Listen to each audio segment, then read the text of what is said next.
That order of business, sign of enrolled acts. Senate Enrolled Act number 6, originally Senate File 21. Senate Enrolled Act Number 6 being original Senate File 21, an act relating to public utilities. I'm about to sign Senate Enrolled Act number 6, originally being Senate File 21. I have so signed.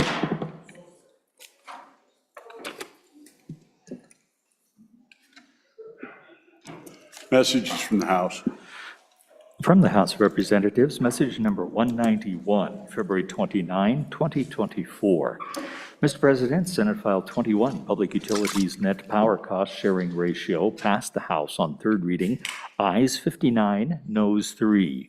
Message number 190, February 29, 2024. Mr. President, Senate File number 5, Organ Transplant Recipient Protection, passed the House on third reading in an amended form. House respectfully asks the Senate to concur by adopting listed amendments. Ayes 62. Message number 193, February 29, 2024. Mr. President, Senate File number 9, Parental Rights in Education, passed the House on third reading in an amended form. Ayes 55, noes 7. House respectfully asks the Senate to concur by adopting amendments. Message number 192, February 24, February 29, 2024. Mr. President, Senate File number 35, Public Records DOC Investigations, passed the House on third reading in an amended form. Ayes 62. The House respectfully asks Senate to concur by adopting amendments. Signed, Katie Talbot, House Chief Clerk. Thanks, Randy. For everybody, we're about to do concurrences. Those of you using electronic documents, the concurrences and engrossed Senate files are located on the main screen for the bill on the right side. They're going to try to put them up on the screen as they can, and there's a limited number of paper copies up at the front for you, those who use paper copies. That would be you, Senator Scott.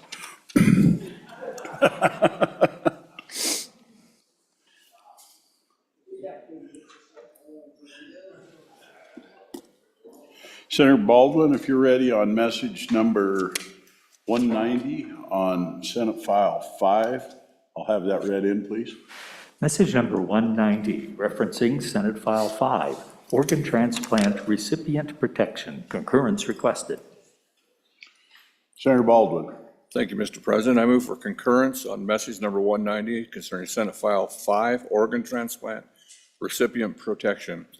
Senators, what the other body did is they had some folks that didn't come to our committee meeting in the insurance company, and they recognized the need in the bill of putting some protection in there for these folks that have disease already. Otherwise, I can get as close as you want me to get.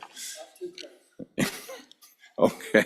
They recognize that the insurance folks realize that we need some protections in there for these folks that have a pre-existing disease. Otherwise, they wouldn't be getting the organ donation or giving the organ donation. And so the recognition was in there. We needed to have something in there to protect them from that. That we couldn't just make everybody immune from any kind of a discrimination. That if they had a disease beforehand, that had to go into the thought of their insurances and their coverage. So with that in mind, I talked this over with all the folks on the other side, and decision is that it's a good amendment. It doesn't hurt anything. I would ask for your aye vote, please. Thank you, Senator Baldwin. The motion is that the Senate do concur on Senate File 5, message 190, and vote aye. The Chief Clerk will call the roll. Senate File 5, concurrence roll call. Anderson? Aye. Baldwin? Aye. Barlow? Aye. Beitman? Aye. Boner? Aye. Bouchard? Aye. Brennan?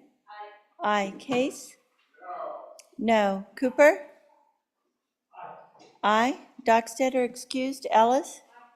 Aye. French? Aye. Furphy? Aye. Garou? Aye. Hicks? Aye. Hutchings? Aye. Ide? Aye. Jones? Aye. Kinski? Excused. Kolb? Aye. Landon excused. Larson? Aye. McEwen. Excused. Nethercott. Aye. Pappas. Aye. Rothfuss. Aye. Salazar. Aye. Schuler. Aye. Scott. Aye. Steinmetz.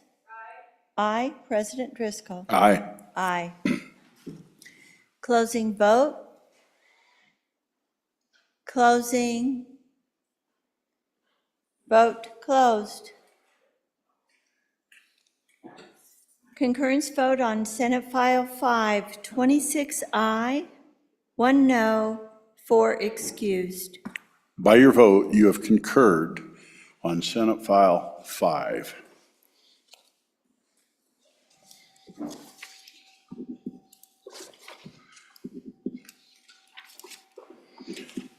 Senator Scott, if you're ready, on message number 193 on Senate File 9. I'll have the reading clerk read it in. Message number 193, concurrence requested, referencing Senate File 9, Parental Rights and Education 1.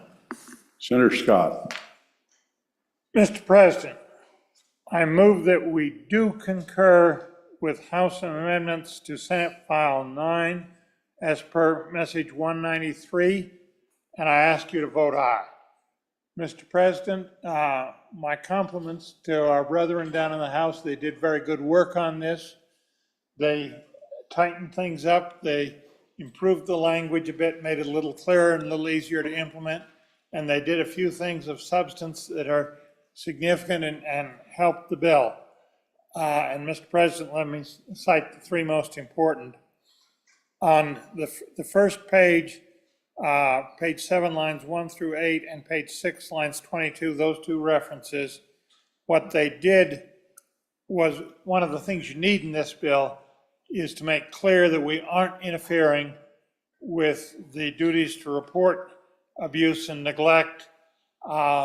They took out the provision that was in there and provided a better one. You can see there that I think is a good deal clearer.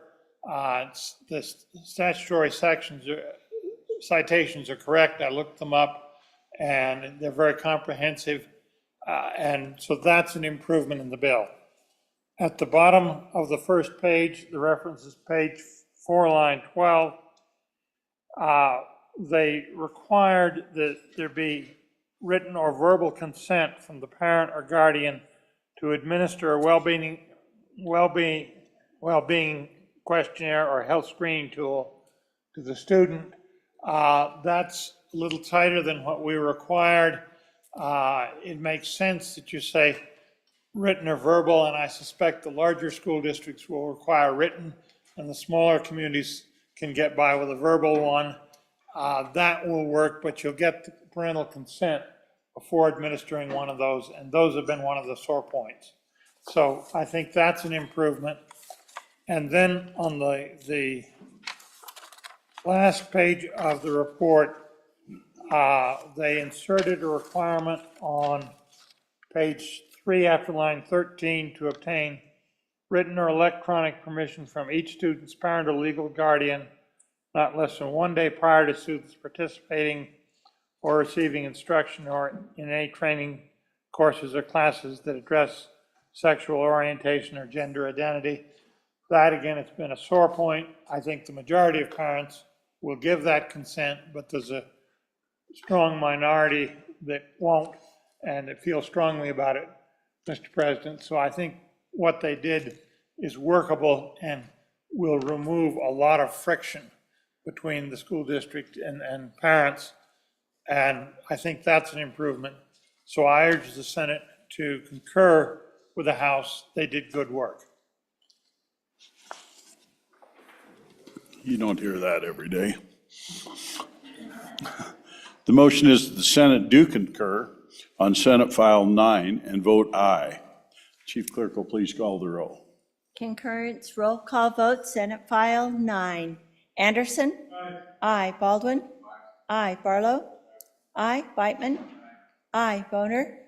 Aye. Bouchard? Aye. Brennan? Aye. Case? Aye. Cooper? Aye. Dockstader excused. Ellis? Aye. French? Aye. Furphy? Aye. Guru? I. Hicks. I. Hutchings. I. Ide. I. Jones. I. Kinsky, Excused. excused. Kolb. I. Landon, excused. Larson. I. McEwen, excused. Nethercott. I. Pappas. I. Rothfuss. No. Salazar. I. Schuler. I. Scott. I. Steinmetz. I. President Driscoll. Aye. Aye. Closing vote. Closing. Vote closed. Senate File 9 concurrence vote, 26 aye, 1 no, 4 excused. By your vote, you have concurred on Senate File 9.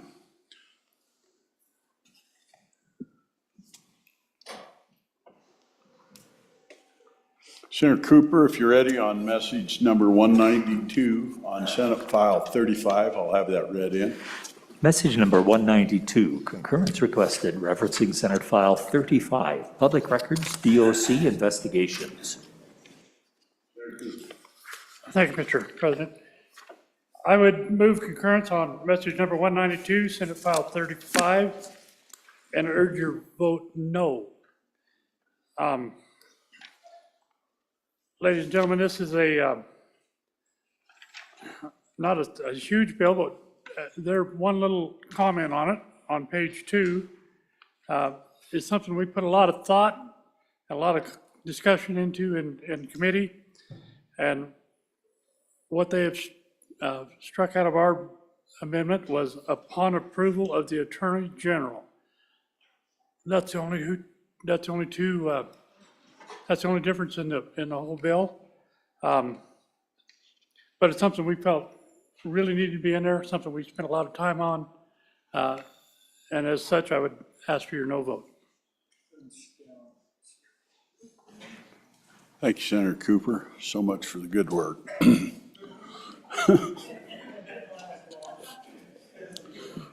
The motion is the Senate do concur on Senate File 35 and vote no. Chief Clerk will please call the roll. Concurrence vote, Senate File 35, roll call. Anderson? No. Baldwin? No. Barlow? Aye. Beitman? No. Boner? No. Bouchard? No. Brennan? No. Case? No. Cooper? No. Dockstetter, excused. Ellis? No. French? No. Furphy? No. Carew? No. Hicks? No. Hutchings? No. Ide? No. Jones? No. Kinsky, excused. Cole? No. Landon, excused. Larson? No. McEwen, excused. Nethercott? No. Pappas? No. Rothfuss? No. Salazar? Excused. Schuler? No. Scott? No. Steinmetz? No. President Driscoll? No. No. Closing vote. Closing. Vote closed. Concurrence vote on Senate File 35. 1 aye, 25 no, 5 excused. By your vote, you have failed to concur on Senate File 35. Committee will be Senator Cooper Chairman, Senator Schuler, and Senator Case.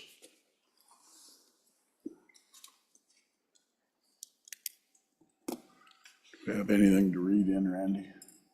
All clean. Mr. Majority Floor Leader, we're at that order of business. Consideration of bills on general file. Mr. President, I move the Senate resolve itself into committee of the whole. You've heard the motion. All those in favor say aye. Aye. Those opposed, nay. Motion is passed. Senator Ide, come on up.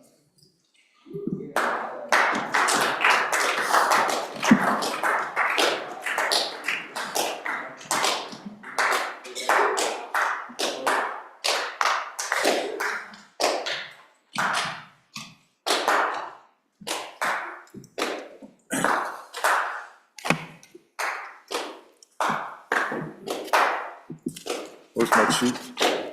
Where's my cheat sheet?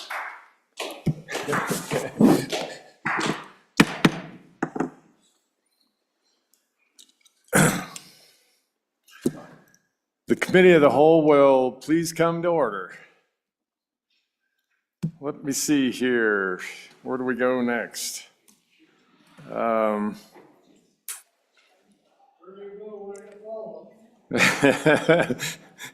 The reading clerk will read the first bill, which will be House Bill 75. Will you please read in the bill?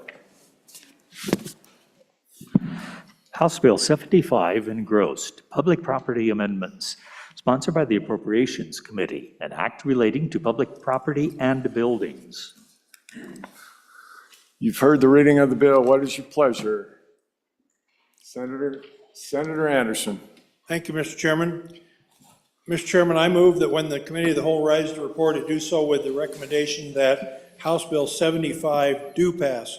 And for a stimulating explanation of this good little bill, I would call on Senator Nethercott. Thank you.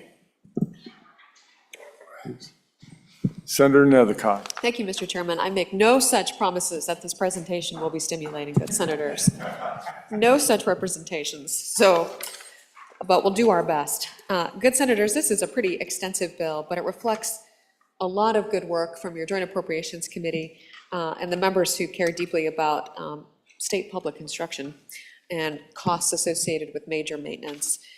So the bill has been heavily worked and really does some pretty significant changes to how to how our property is managed, from state construction costs to those major maintenance pieces.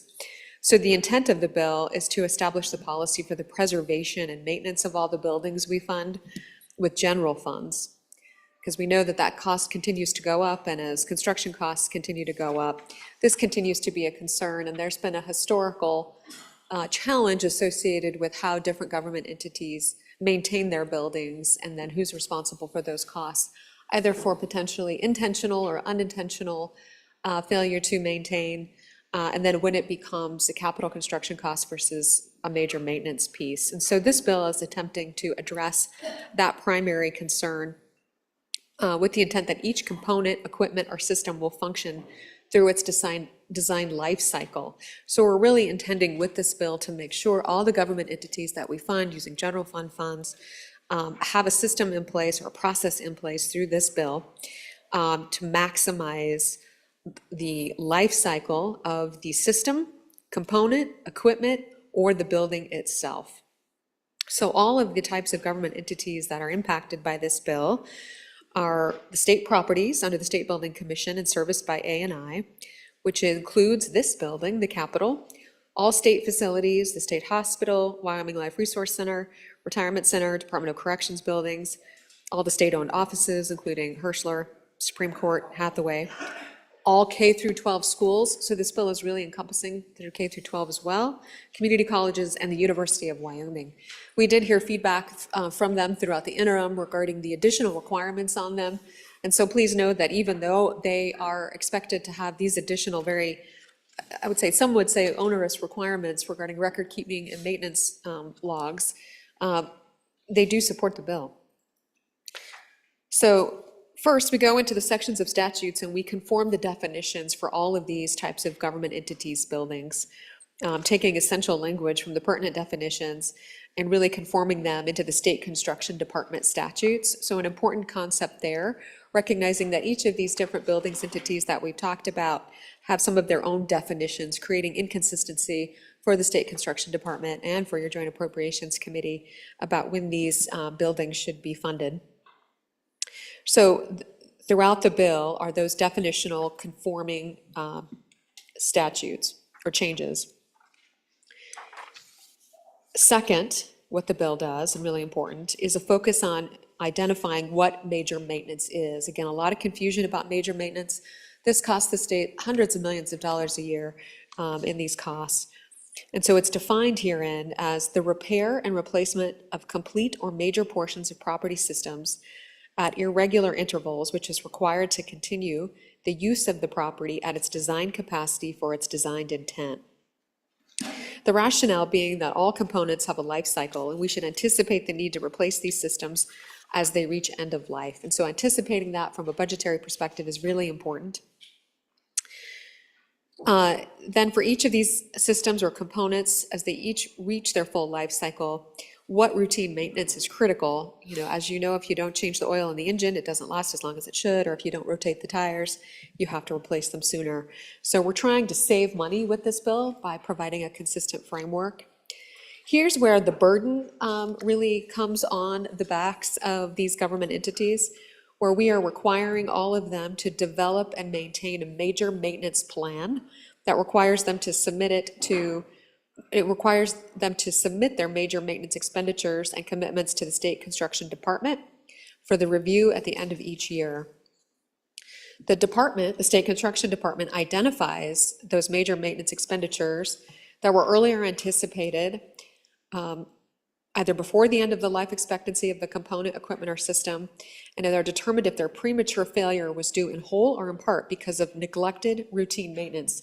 So this is really important, good senators. You will hear probably more about this in the years to come, because we put a determination to be made by the State Building Commission regarding whether or not an early replacement or expenditure associated with these components or buildings was as a result of neglected routine maintenance, whether intentional or unintentional.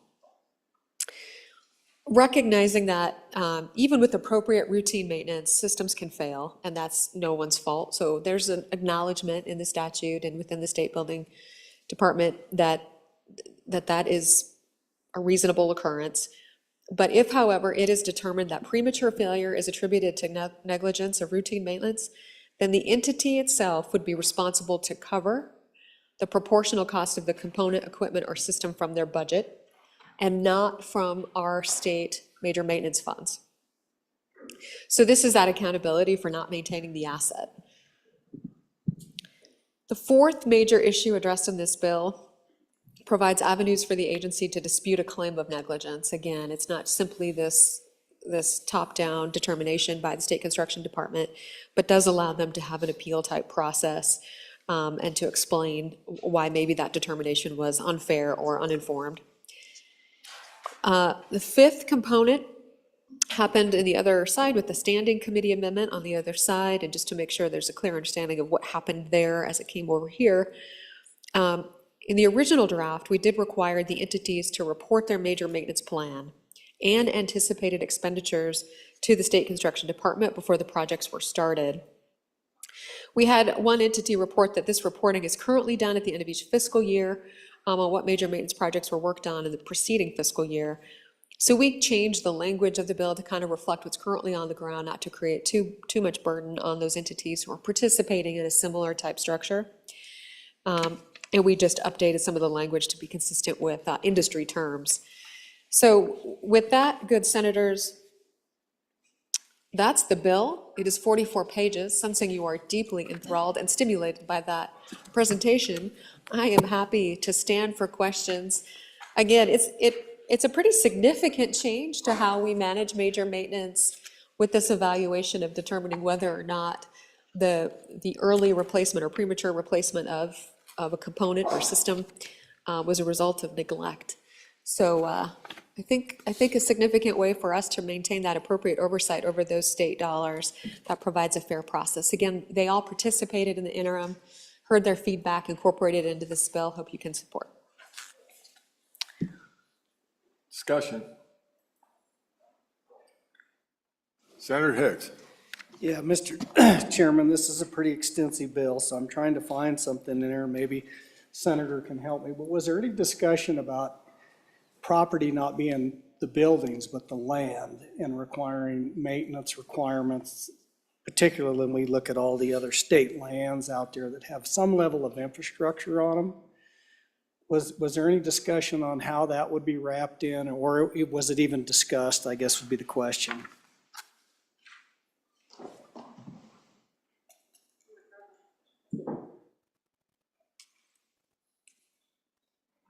Senator Barlow. Thank you, Mr. Chairman. So that was actually of interest of mine too, particularly on the major maintenance. Second thing on the major maintenance that came to light, or I noticed as I scanned through a very lengthy bill is, this is bottom of page 14, top of page 15. Top of page 15 talks appropriations subject to this paragraph. This is under major maintenance. That do not revert, shall be expended only on major maintenance. So I guess my question there is major maintenance actually going to become a bigger item in our budgeting process for the legislature, i.e. appropriation subject to this paragraph, or is this going to be done at a different level? Thank you, Mr. Chairman. Senator Ellis. Thank you, Mr. Chairman. I know one question that's kind of looming out there on the school facility side is how we as a state view our obligation when it comes to buildings that were built pre-Campbell decision era, that were totally on the backs of schools, versus the ones that we built after those decisions were issued. I guess the bigger concern is or just how we start viewing those. If a school district were to dispose of a certain building or land, and where that money goes, and the building and land were purchased pre-Campbell, how that's accounted for, figured into our needs going forward in a post-Campbell world. So maybe it doesn't need to be addressed in this bill. I don't think it is, but I am curious to see if the committee looked into that issue. Further discussion. Senator Nethercott. Thank you, Mr. Chairman. You know, a great question about the land. There was not a lot of conversation about that. As in typical fashion, this bill is as a result of responding to problems presented to JAC about frustration concerning unanticipated requests for funds for major maintenance when it was highly suspected that the significant cost associated with that request was as a result of neglect or failure to maintain it. And so that was the focus of the bill, is providing a solution and a process in order to prevent neglect, again, either intentional or unintentional. And depending on the size of the government entity, there's evidence of both. Sometimes they're just too small to maintain it well, or they lack the expertise for some of the systems in place. You know, by systems, we're talking about HVAC, the boiler, those types of systems that come into place. So there wasn't a lot of focus on the land. Hopefully that concept can continue to be worked forward. And similarly to the issue of school lands pre-Campbell or pre-Washakie, the answer was no, that not really even considered as part of this piece. Again, trying to provide immediate solutions to the situation of neglect of these buildings. And then a question from the senator from Campbell County about whether or not we anticipate increased appropriations for major maintenance as a result of this change. No, that's not anticipated, but it could occur as a result of requiring these government entities to be more proactive in identifying on their major maintenance plans and schedules and submitting a plan annually to the State Construction Department. So theoretically, what it will do is reduce costs over time and reduce these ad hoc kind of large crisis emergency expenditures as a result of failure to maintain, but may result in increased costs that are more stable, associated the need to maybe provide more standard maintenance money as they develop more thoughtful and detailed maintenance plans, but that's unknown. That's unknown. Further discussion. Senator Biteman. I'll yield to Senator Scott, so he doesn't have to sit down. Senator Scott. Thank you. Mr. Chairman, question with regard to the schools in this. I have heard persistent and continuous rumors of and allegations of school districts deliberately failing to maintain buildings in order to get a score that allows them to build a new building rather than keep an old one which could be maintained better. Is as I understand it, if they do that under this bill, they'll have to pay for the major maintenance. But if their objective is to get up our construction list, they may not even do that. So what are the remedies in this bill if a school district pursues that? As I suspect, I've heard more allegations than are true, but I suspect, Mr. Chairman, that these allegations are frequently true.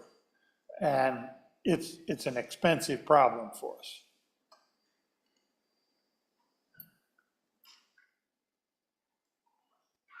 Senator Nethercott. Thank you, Mr. Chairman. I would direct your attention to page 13 and line 9. And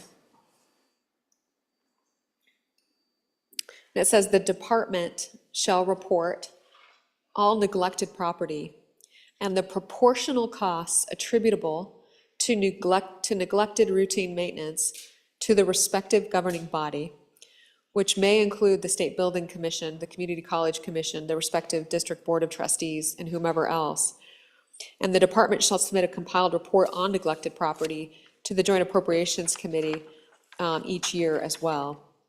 And then what happens is, going on lines 5, the proportional cost of the repair or replacement that is attributable to the neglected routine maintenance is then placed on the government entity. And so that's the deterrent effect. Whether there are allegations of gaming the system in order to move up on the list, I don't know that anyone knows the truth of any of that. Again, a lot of times they claim naivety, they claim lack of resources and to maintain it. Arguments are always made, and most certainly to the Appropriations Committee, about throwing good money after bad. At what point do you put in a $10 million expenditure into a 40-year-old school, or do you just replace it? And those are hard determinations to be made, but it does require an understanding of whether or not that school committed negligence in needing that $8 million infusion of cash in order to keep it up to date. And then that cost can be borne by the school district, and then maybe the state comes up with the remaining funds in order to replace that school, recognizing a school may need to be replaced. But it's not a complete win for the school district. They're still responsible for the cost associated potentially with that negligence or failure to maintain that piece. I think there's a lot of ways that the system still presents mischief, but I think this starts providing accountability that has direct oversight both by the legislature and the State Building Commission.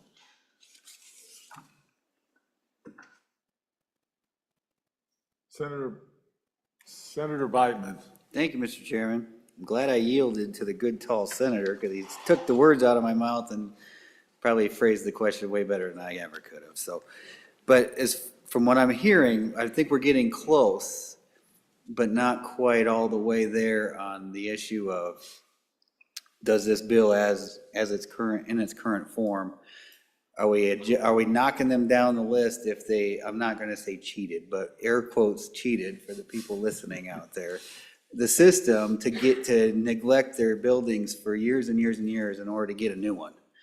And if that bumps them down the list based on this information here that we have before us. So do we need an amendment to get there, or does this bill contemplate that in its current form? Because I like where we're going, I just want a little bit more clarity.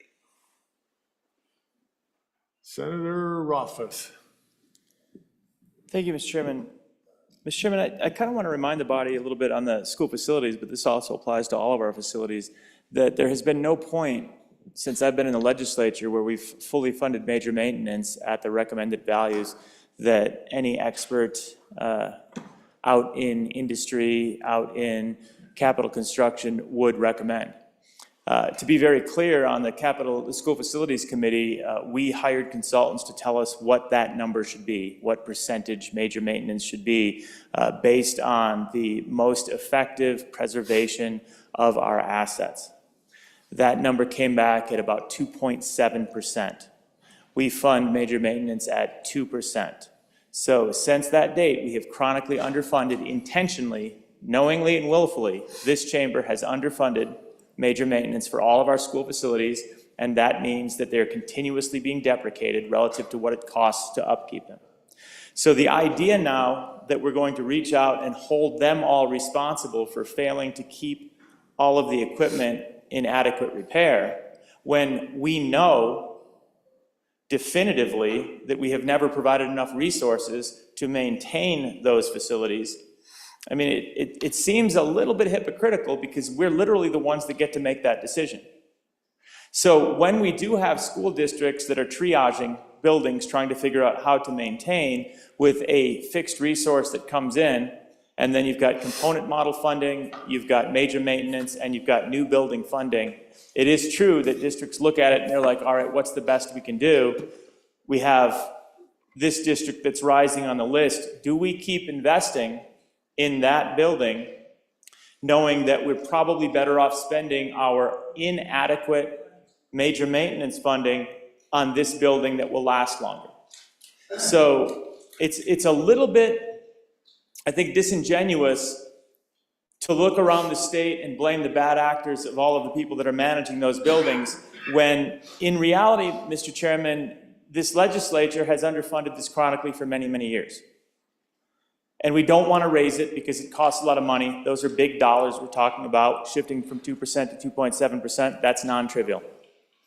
And Mr. Chairman, it's not even that it's just that bad, because we use a major national estimator for the replacement value of buildings in school facilities capital construction that is nowhere near what we actually pay for capital construction. So that's another 20 or 30% difference in terms of us inadequately funding it.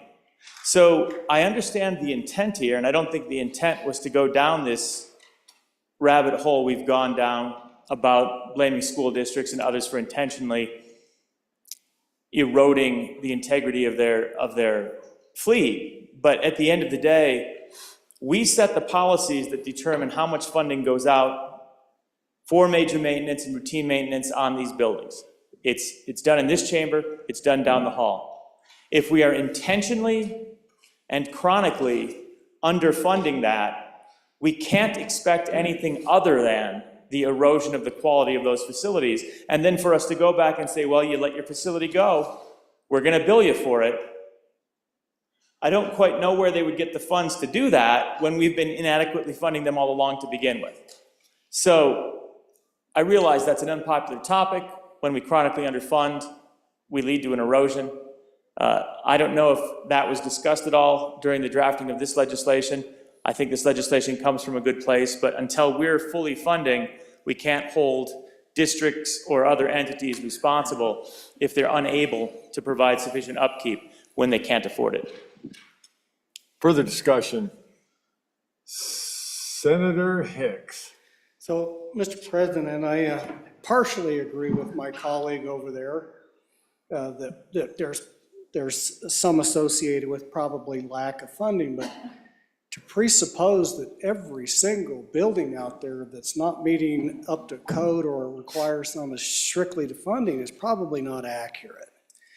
That would presuppose that if we funded everything at 4%, we'd never, ever, ever have any building in the state of Wyoming that had some level of neglect. Simple fact is periodically you're still going to have neglect regardless of how much you fund it for. That's just a byproduct of the system. A lot of times it may not be intentional, but it's still going to happen regardless of the level of funding, because people make mistakes. People don't always do their due diligence. So I just hate to put the 100% on the back of funding with the assumption that there will never, ever be anything that doesn't fall into neglect. Senator Cole. Well, thank you, Mr. Chairman. Just a bit about this. I'm certainly not blaming school districts for deliberately not funding maintenance. That's not really the point why I support this. I support this because I believe it's going to be a tool in understanding the maintenance needs that maybe we really do have to fund in a lot of areas. And maybe this will help us get to the bottom of that. need. I've only been here for, 3 years, it's my 4th year, so I don't know about 20 years ago, but I do know there seems to be a lot of questions about just what is going on out there. And I think it will help the small districts. The big districts are probably good enough because they have professional staff, which makes the job easier. So I think this is a tool to get us to a better place, and I support it, the bill. Thank you, Mr. Chairman. Further discussion, Senator Scott. Mr. President, I rise to object to one of the assumptions that's behind some of the debate we've heard. And that is that the so-called experts tell us what we have to do. It is, Mr. Chairman, it's frankly been my experience with this kind of expert that they tend to gold plate everything and give you estimates that are too high. If we've cut them back by around 25%, which is what I think we've done, we may well be well within the reasonable range of what's required. So I do quarrel with that assumption. I don't think we always have to take the advice of experts in this area. You gotta listen to it, you gotta look at it, and then you gotta say, are they being reasonable, or are they giving you what you do in a perfect world where there were no constraints? So, Mr. Chairman, I think that's a matter of concern. I would also point out that one of the ways you can get in trouble on major maintenance is neglecting the routine maintenance, which is part of the block grant. And so there is some leeway there. So I think this bill is reasonable.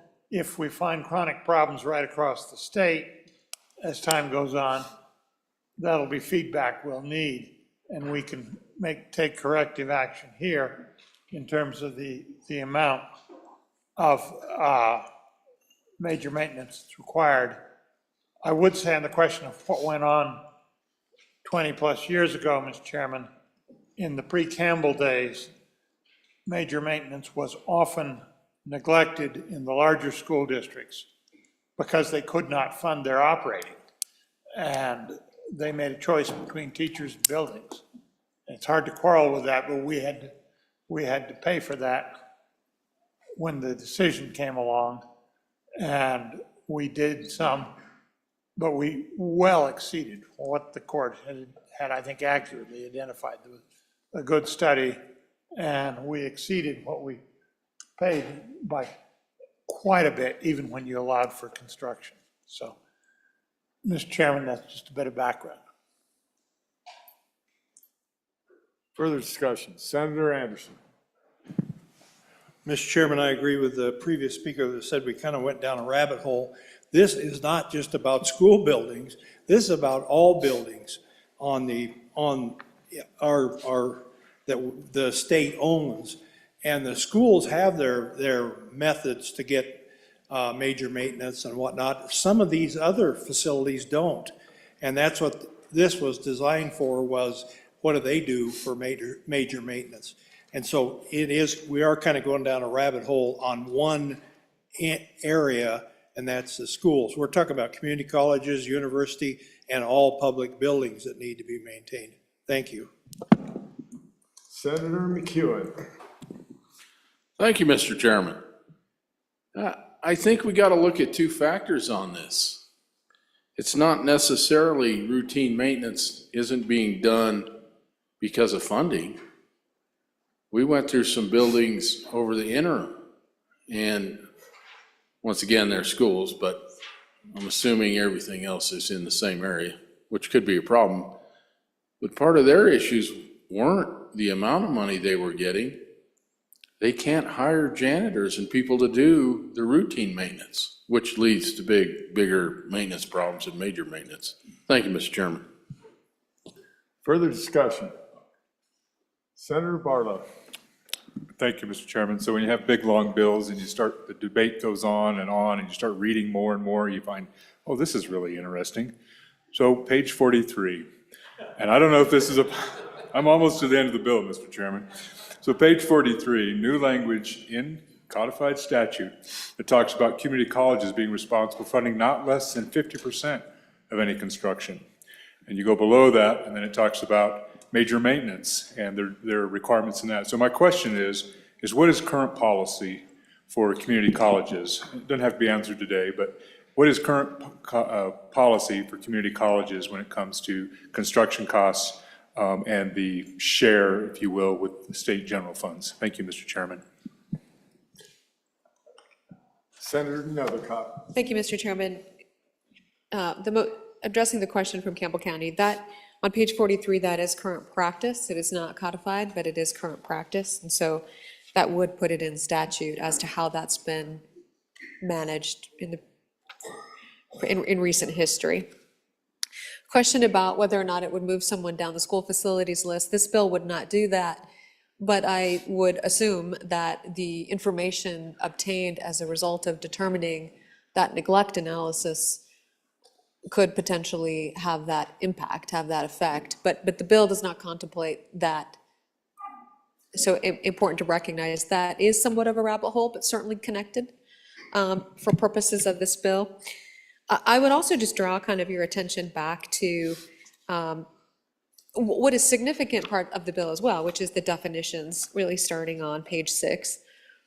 And this is consolidating the definitions between the schools, the colleges, the university, and the state buildings, so that everyone is operating under the same understandings of what a capital renewal is, of what major maintenance is versus routine maintenance, when routine maintenance becomes major maintenance, code compliance, site improvements, and then, of course, the funding associated with that, as the good senator from Campbell County identified on page 43, how the state contributes to funding depends on the type of construction being considered or investment being considered. So how we contribute to major maintenance versus capital renewal is different depending on the entity. And so providing consistency for everyone affected with these definitions, and there's no major policy shifts going on, but it does provide clarifying definitions and consolidation of definitions between all of them. And I don't want to underemphasize the importance of trying to provide this clarity into our statutes concerning these different types of maintenance. So on page 10 is the definition of routine maintenance. I think to address the other senator's concern from Campbell County regarding an inability potentially to hire janitors or other types of professionals to maintain a building is a legitimate concern and something that the process allows for consideration of. So if there is neglect that is found, the entity is able to respond and say, you're right, we were unable to maintain that boiler because there was no one with the qualified skill sets to do that within a 200-mile radius. So we did what we could to get them here as fast as we could, but it still resulted in this failure. So those are considerations that the process allows to occur.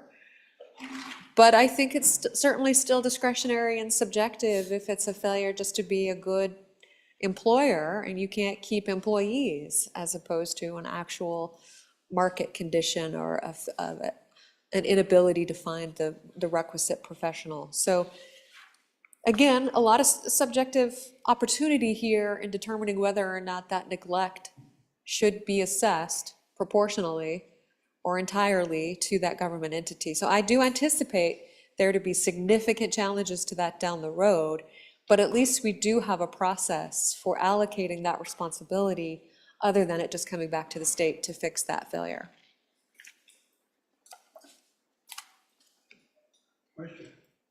Question's been called. All those in favor of Senator Anderson's motion that when the Committee of the Whole rises to report that it do so with a favorable consideration of House Bill 75, please say aye. Aye. Those opposed, no. The motion passes. House Bill 75 has passed the Committee of the Whole. The next bill for our consideration is House Bill 116. Will the reading clerk please read in the bill? House Bill 116, engrossed, sage grouse implementation notice to landowners, sponsored by Representative Angelos, an act relating to the administration of government.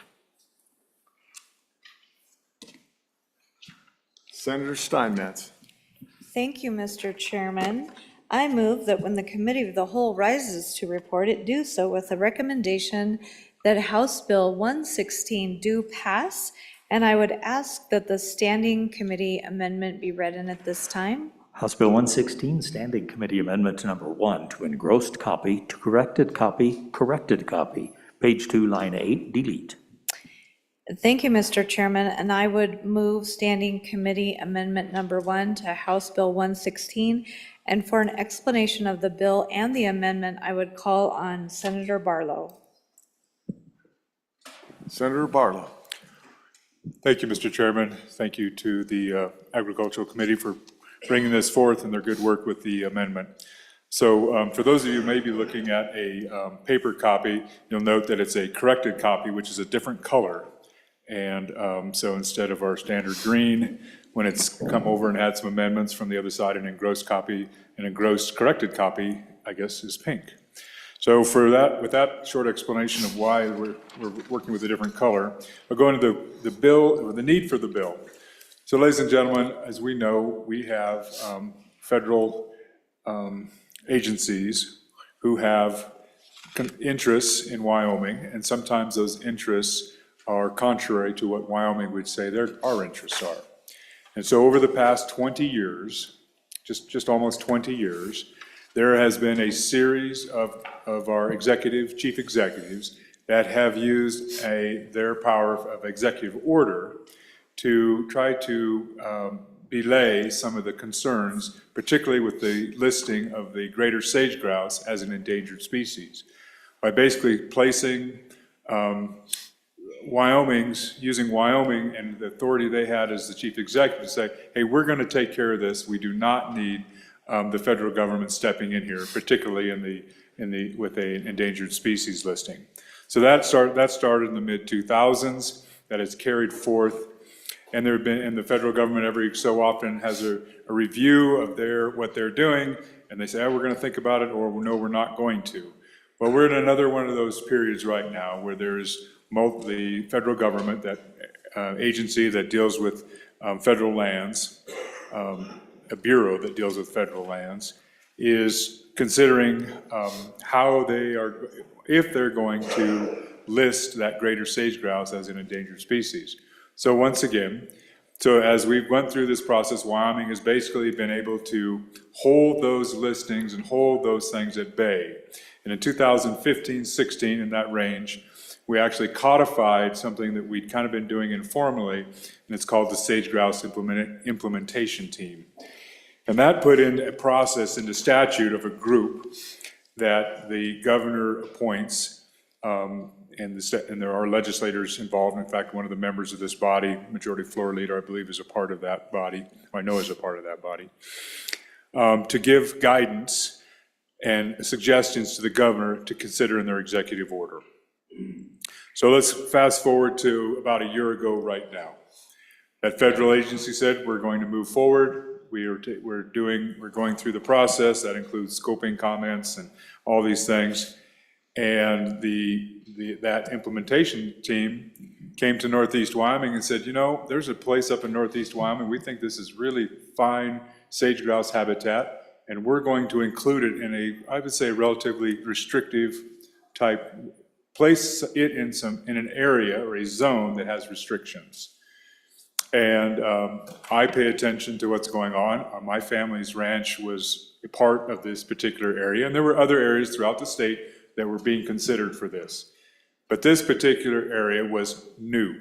The rest of the areas in the state were expansions of current core areas, is what they're called, core areas.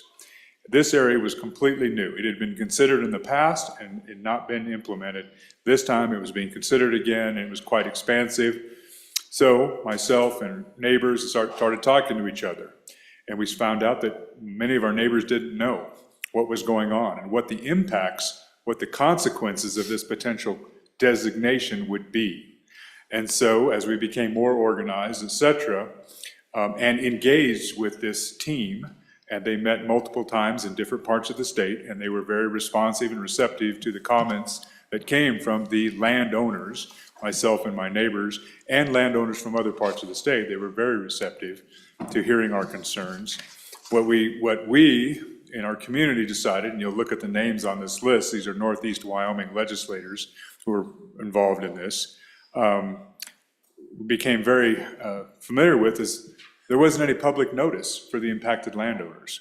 So that's all this bill does, Mr. Chairman. Mr. Chairman, this bill goes very simply into that statute that is already, our current statute that has for the sage-grouse implementation team, and just has requires the team to notify landowners. And Mr. Chairman, I think the standing committee amendment was read in, so I'll just quickly say, walk you into this. So not less than 45 days before this team makes a recommendation to the chief executive of the state that the landowners get written notice. And just so we're clear, getting the landowners written notice is not that big a deal. I was able to get every landowner's name and address in about 2 hours' time by going to our local assessor's office. And it was with the permission of our local assessor and the context of what this was, they felt it was a public interest. And I was able to contact every landowner with that list and inform them. I shouldn't say every landowner, some folks change their addresses, et cetera, but for tax purposes, as best I could, we got a hold of everybody. So what this is, it just requires a first-class mail to affected landowners, and then to tell them what's going on, what the proposed recommendations are that they're going to make to the governor or to the chief executive, and then how that might impact their rights as surface owners. And then also the second part, Romanet 2, is to have a public meeting in the community to receive comments and concerns about that. So, Mr. Chairman, I think that the language of the Standing Committee Amendment is quite just clarifying language about the meeting is for the purpose of receiving comments. It's inserted on line 16. And with that, if there's no questions of the Standing Committee Amendment, I'll ask for the question on that. Any discussion on the amendment? Senator Ellis. Thank you, Mr. Chairman. I think I understand what the Standing Committee Amendment's trying to do, the second part of it, and it's to provide a public meeting for the purpose of receiving comment, but I think what I'm concerned about is now there's not a requirement that they have to provide any mechanism for receiving public comments. My thought is if the person couldn't attend the meeting, then what's the mechanism for them to get public comment? So I think that might need a little fine tuning on a second reading amendment to make it clear that they have to provide a meeting and also a mechanism for providing public comment. I don't think the Standing Committee Amendment's quite there.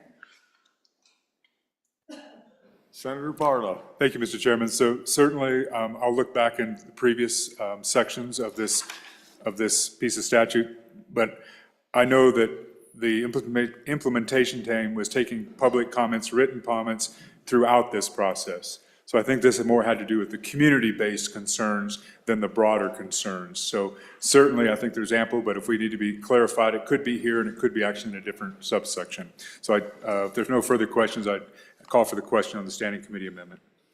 Question's been called. All those in favor of Senator Steinmetz's motion to adopt Standing Committee Amendment number 1 to House Bill 116, please say aye. Aye. Those opposed, no. House Bill, Standing Committee Amendment number 1 has passed the Committee of the Whole. We're back on the bill.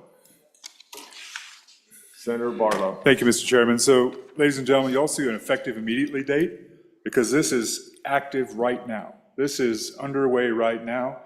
I believe, our implementation team is probably preparing suggestions for the governor, and I think it's appropriate that this be effective immediately because we do expect some level of immediate action, both from the federal government and potentially from the chief executive. So I'd be glad to stand for any questions, but I wanted to point that out. Thank you, Mr. Chairman.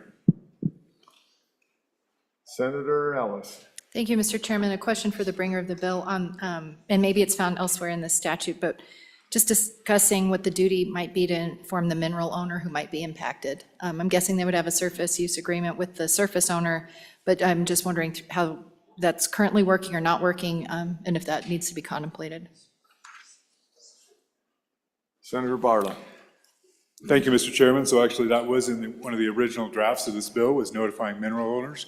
And as my good colleague knows, while surface ownership is readily attainable, et cetera, mineral ownership and doing mineral ownership searches can be long and tedious process, include thousands of owners because of divided interests, et cetera. So we do not have a good mechanism to do that now. I will comment, though, that certainly in my community, all the fee mineral owners, they know what's going on, and oftentimes it's the same ones that own the surface, not always, but often. And in areas where there's a lot of federal minerals, of course, that's part of the challenge with this is the federal nexus. So it was contemplated, but it is quite challenging, as many of you who do title searches on minerals would know, to notify folks in a very complete way when you have fractionated and multiple interests. Certainly would be glad to consider other ways and mechanisms to do that, but at this point, this is the most direct thing we could do in the time period we have. Thank you, Mr. Chairman. Further discussion?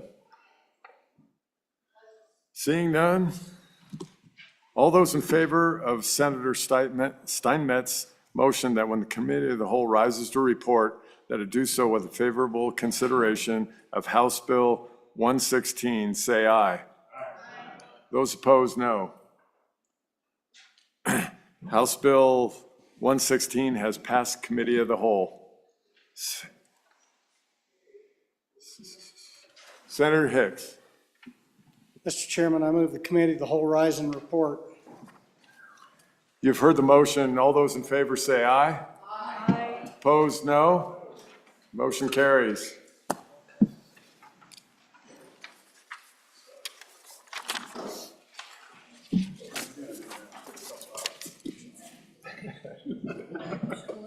You get paid for the whole day.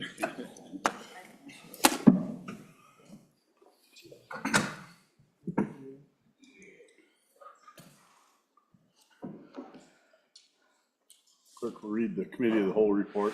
Mr. President, your committee of the whole, having had under considerations bills on general file, begs leave to report as follows. House Bill 36 in gross do pass. House Bill 141 do pass. House Bill 145 do pass. House Bill 93 in gross do pass. House Bill 75 in gross do pass. House Bill 116 in gross do pass amended. Senator Ide, Chairman. Mr. President, I move for the adoption of the committee of the whole report. You've heard the motion. All in favor, say aye. Aye. Those opposed, no. Report's passed. Nice job, Senator Ide.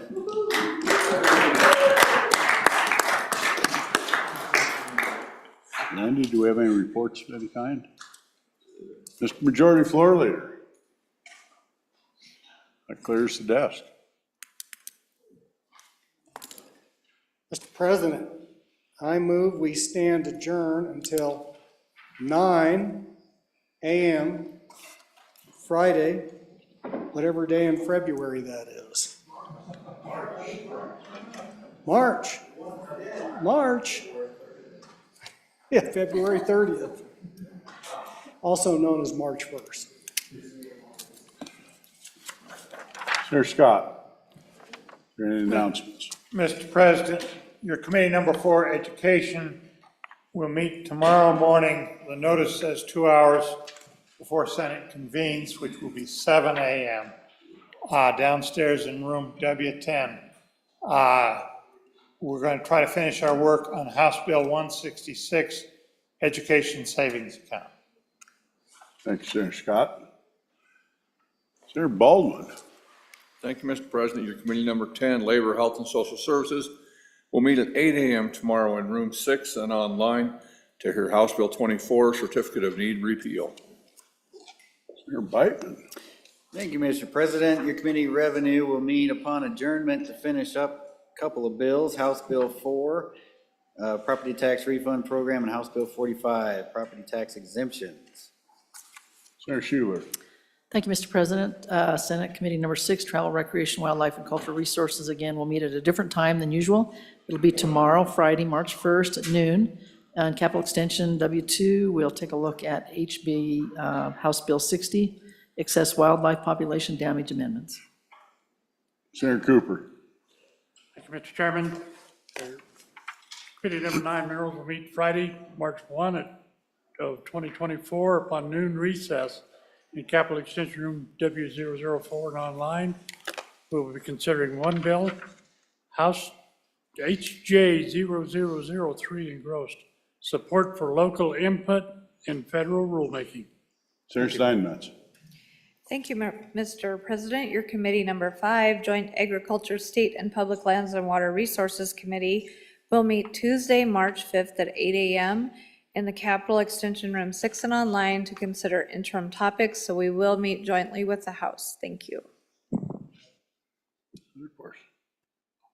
Senator Beitman for your second time. Well, Mr. President, I might have forgot to tell everybody where we're meeting, just in case I did. We are meeting in the usual place, W06 and online upon adjournment. Thank you. Senator Kinski, any comments? Mr. President, your Appropriations Committee number 2 will meet at 8 a.m. tomorrow in room E301 to take up HB 104 Omnibus Water Bill Planning, HB 43 State Forestry Good Neighbor Positions, any other referrals as assigned. We may also take up interim topics. Thank you, Mr. President. Any updates on committee work? We received an offer from our House counterparts, and we thanked them for their work and said we would take it under advisement and get back to them. Thank you, Senator Kinski, Chairman Kinski. You heard the motion. All those in favor say aye. Those opposed, nay. Senate will stand adjourned until 9 a.m. Friday, March 1st,